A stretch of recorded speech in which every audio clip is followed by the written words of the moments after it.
is it a national security risk or even a diplomatic issue if you name the countries? That's why you're being careful. Can you just give me the confidential report later? I will not put it online. Yes. I just need to know. Pero bakit nagpupunta at paano nakakalusot?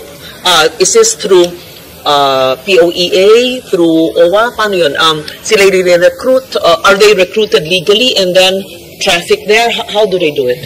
Base po sa aming monitor data, Your Honor and Mr. Chair, kadalasan po nagagamit po na dahil po visa-free entry sa ASEAN. So, nakakalabas po gamit ang batayan na turismo, yun po ang nagiging basehan. At isa na rin po sa nabanggit ni Mr. Chair kanina, yung issue po ng mga labasan sa dakong southern part ng Pilipinas. So, isa rin po ito sa nagiging point of entry or point of exit rather, palabas ng bansa na hindi limitado po ang ating regulation, bagamat tinatauhan po ng Bureau of Immigration lahat po ng main ports at gayon din po ang iyakat, meron po tayong task forces. Kaya lang po gaya ng geographic make-up of the Philippines, no, marami pong ports, hindi lamang public ports but private ports o yung mga isla na maaaring makalabas ng bansa gamit ang maliliit na bangka. Thank you for that. Anong lugar naman sa Pilipinas ang laganap pumunta or madalas pinupuntahan ng mga sindikatong nagre-recruit para sa pangangalakal ng mga tao?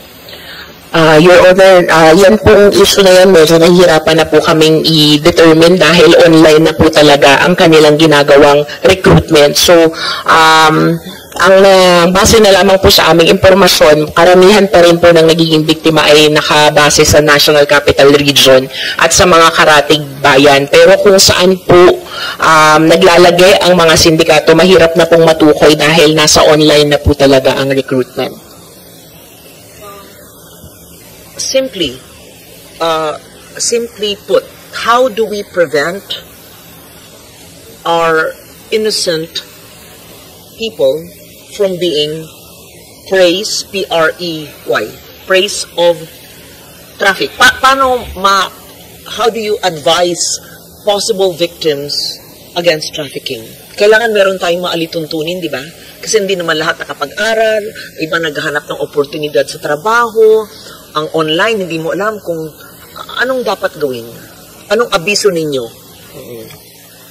Pangunahin na po ng prevention and education pa rin po. Karamihan po talaga sa ating mga nabibiktimang kababayan, hindi kulang pa po yung safeguards, hindi pa po nila natitiyak na lehitimo o hindi ilehitimo yung kanilang nagiging recruiter. So isa pa rin yan sa mga isinusulong natin na matulungan tayo ng mga ahensya ng gobyerno gaya ng DepEd at yung mga LGUs na palakasin yung edukasyon at economy sa mga local communities para po hindi maging prone to exploitation ng ating mga kababayan. Pangalawa po, isa rin po yung hinihikayat namin talagang mapagtibay yung role ng DICT sa pagsugpo ng issue ng human trafficking dahil ito pong kalaban po natin nasa online platform na kaya po yung karampatang solusyon at pag-responde natin ay dapat mag-keep up din with the advancement in technology. So, isa po sa mga issue na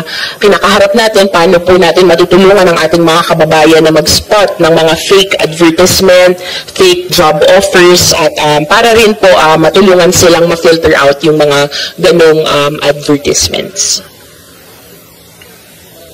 Sana meron kayong grassroots na information drive sa mga barangay, lalo na sa mga lugar na maraming turista. At alam naman natin pag alam ng barangay captain, kilala nila mga tao, barangay officials, diba? May VAUSI naman dyan diba sa barangay officials, alam niyo, local, may VAUSI, may justice, yung head ng justice, lupon, may lupon, yung mga naging kong at naging mayor, alam niyo yung may lupon, yun, kung sino yung head ng VAUSI sa barangay at head ng lupon, yun ang pwedeng magkaroon kayo ng IEC. Oo, lalo na sa mga i-target nyo yung mga lugar na madalas puntahan ng turista para alam nila yung red flags. Pero physical yon. Pero sa online, maybe have an online platform also, so fight them where they are, na ito ang mga red flags. And I would like to see ano yung mga red flag. Kasi hindi mo alam kung sinong nagte-text na sa'yo or nag-Facebook sa'yo o naki-friend sa kanila, hindi nyo alam eh. Nakatakot talaga. So, tumaas ngayong taon. So, may dahilan. Bakit tumataas?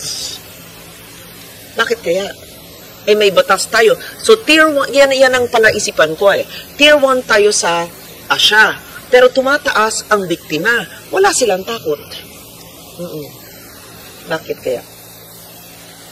Your Honor, dun lang po sa issue ng grassroots community awareness. So, meron din po tayong pinapatupad na barangay iyakat. Ito po ay talagang nakatuon doon sa mga local communities dahil natukoy po natin na kapag aware at empowered yung community, no, mas nagkakaroon po ng tulungan at information sharing doon pa lamang sa komunidad at nagiging susi rin ito, no, sa pag-identify ng mga potential victims and perpetrators. Pangalawa po, dun po sa issue ng pagtaas ng bilang, malaking element pa rin po. Sa kabilang banda, malaking bagay po na mas marami tayong natutulungang biktima. Posible po kasi na dati, marami pong victims of online sexual abuse or exploited children and mga cross-border trafficking, pero hindi pa lang po sila nasasakop doon sa reporting. So, isa rin po sa mga malaking bagay na pagtaas ng bilang ay reported po ang kanilang mga kaso. At ibig sabihin nito, natutugan na natin as opposed to yung nakatago po, no, sa mga kanilang mga pamilya at bahay. Yun naman po sa issue ng kung bakit patuloy pa rin, malaking bagay rin po at epekto dito yung regular migration. So, isa pa rin po tayo sa mga bansa na sources of migrant workers. So, dapat na lang po talaga natin ding ipalaganap kung paano yung lehitimong pagkuha ng trabaho sa labas ng bansa. Are there government agencies, officials, staff enabling trafficking? Is corruption in government being used, or is government part of it? Nangyayari ba yan?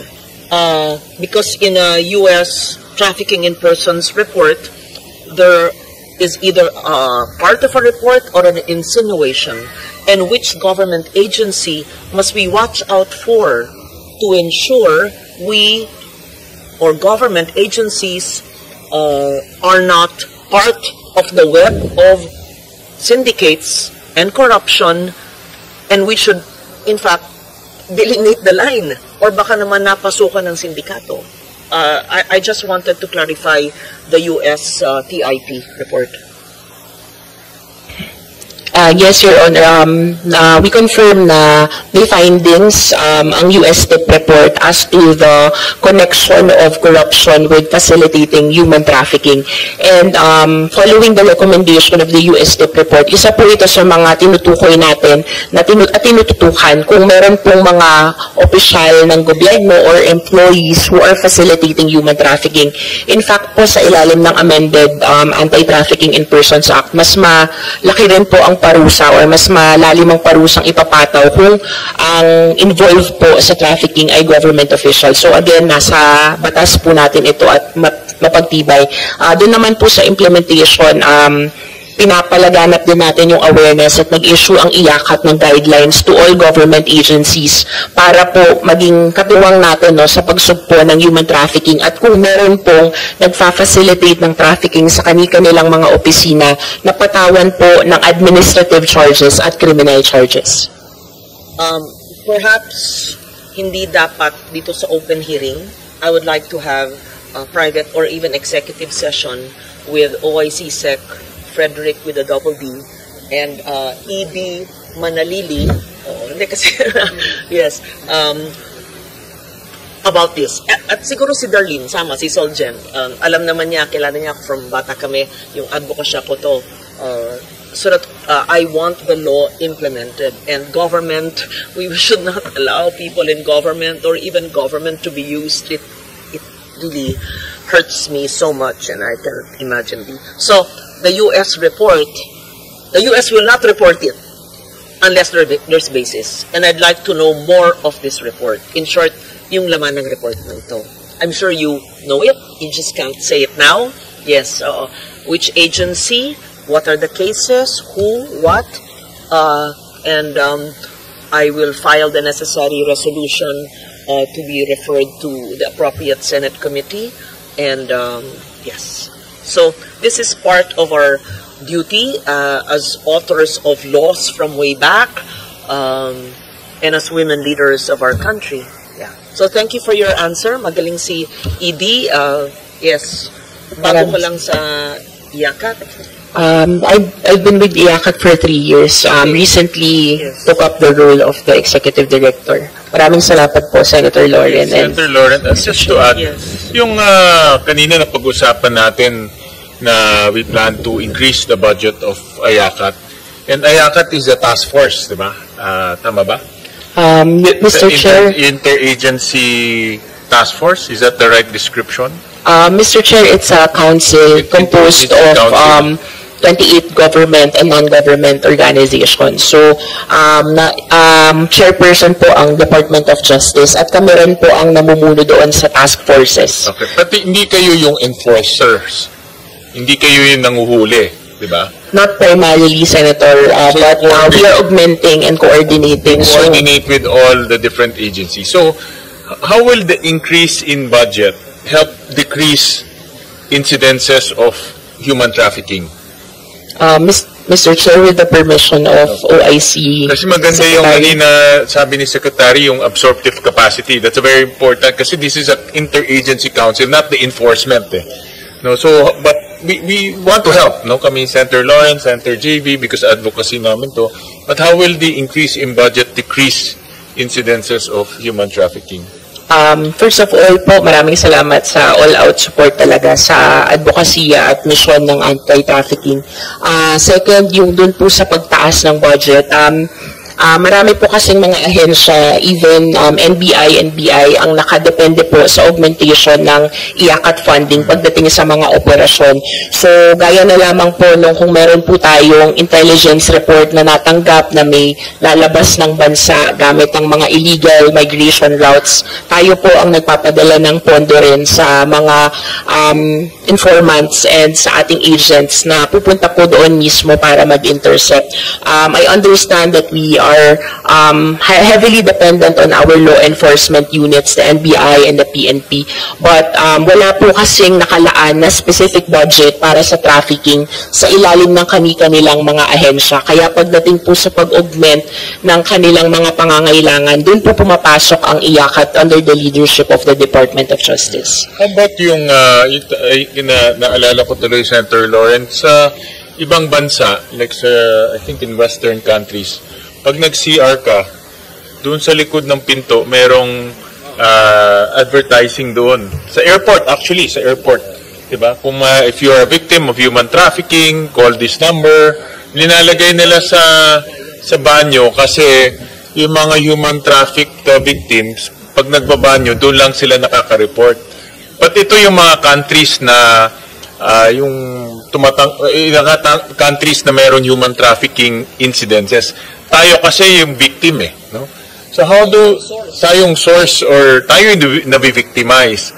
And I believe education is very important. No? Who among the agencies is tasked in the council to do information drive? Dahil ako my first-hand experience ako, tina-target nila mga senior high school secretary kasi yan yung mga adolescents yan at hindi nila alam kung ano yung nangyayari sa labas ng Pilipinas. So yung tina-target nila. When I was a mayor, naalala ko yung tina-target nila.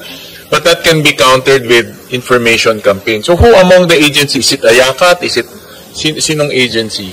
Sa ilalim pa rin po ng IACAT, Mr. Chair, pero ang lead po in terms of information and awareness campaign ay yung Commission on Filipinos Overseas. So, nakasaad din po ito sa ilalim ng batas. And we also support the CFO in their information drive and campaign. At maliban po dito, meron din po tayong inisyatibo na pakikipag-partner sa mga local government units through the Barangay IACAT led by the Department of Justice. IACAT do, let's say, a online campaign against human trafficking, let's say lang Ito lang ha, kung merong kasi nakita ko kung